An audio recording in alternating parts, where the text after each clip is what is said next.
The Tuscaloosa Chevrolet Sports Update with WVUA's Gary Harris.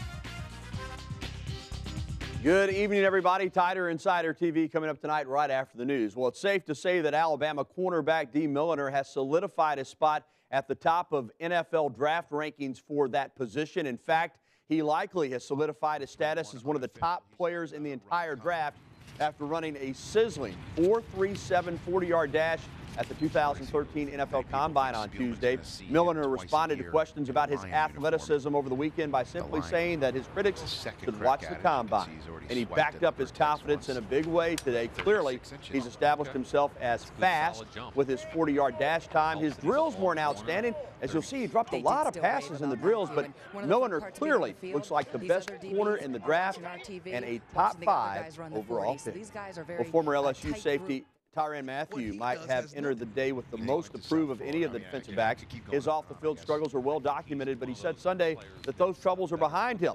But teams also have concerns about how Mathieu would transition to the NFL game, though he was a finalist for the Heisman Trophy in 2011.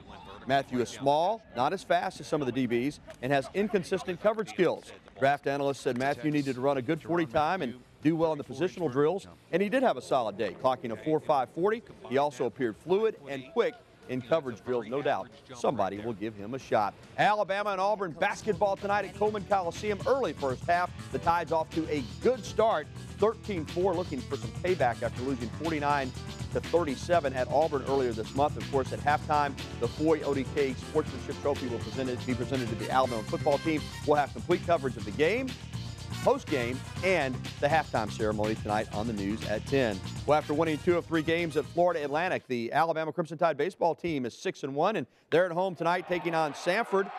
The rival Bulldogs in town. That game just got underway a few minutes ago.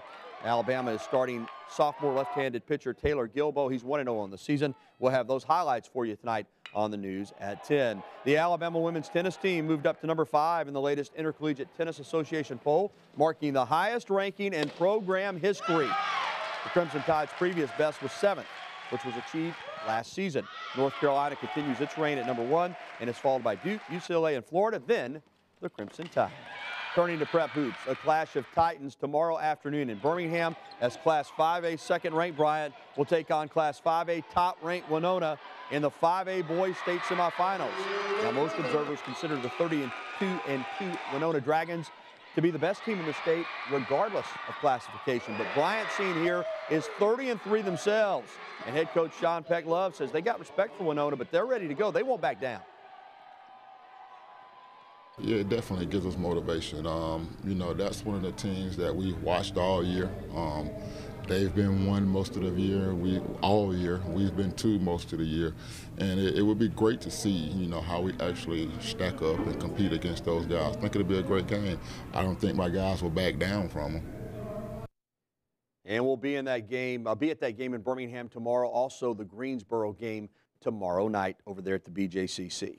Well, the 8th annual Patriot Softball Classic concluded this past weekend at Sokol Park. The tournament, hosted by Hillcrest High School, has significantly impacted Tuscaloosa as they've partnered with DCH Women's Pavilion to support a great cause.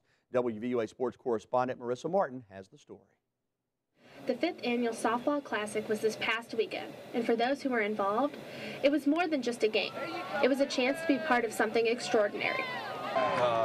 We just decided that we needed to do something other than just play softball.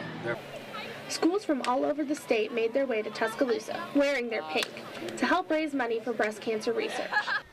It warms their heart a little bit, I feel like, and it makes them happy. It makes them think other than what they have. So I feel like that raising this money is a good thing for most women, and I'm glad to be a part of it. This tournament means a lot just because I think it's a great opportunity to teach our girls to focus on something bigger than themselves. It's a great feeling to be put in this position.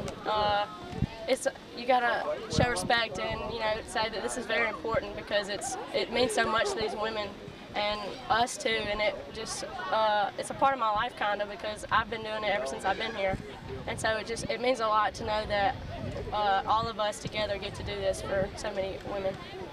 In the last 4 years, $34,000 was raised for breast cancer research, and 2 rooms were dedicated at DCH Women's Center. The funds from this year are still being tallied. For WVUA, I'm Marissa Martin reporting. Thanks, Marissa. I'll see you back on Tider Insider TV in just a few. The news at 6 will continue right after this. This has been the Tuscaloosa Chevrolet Sports Update on WVUA. Roll, Chevy, roll.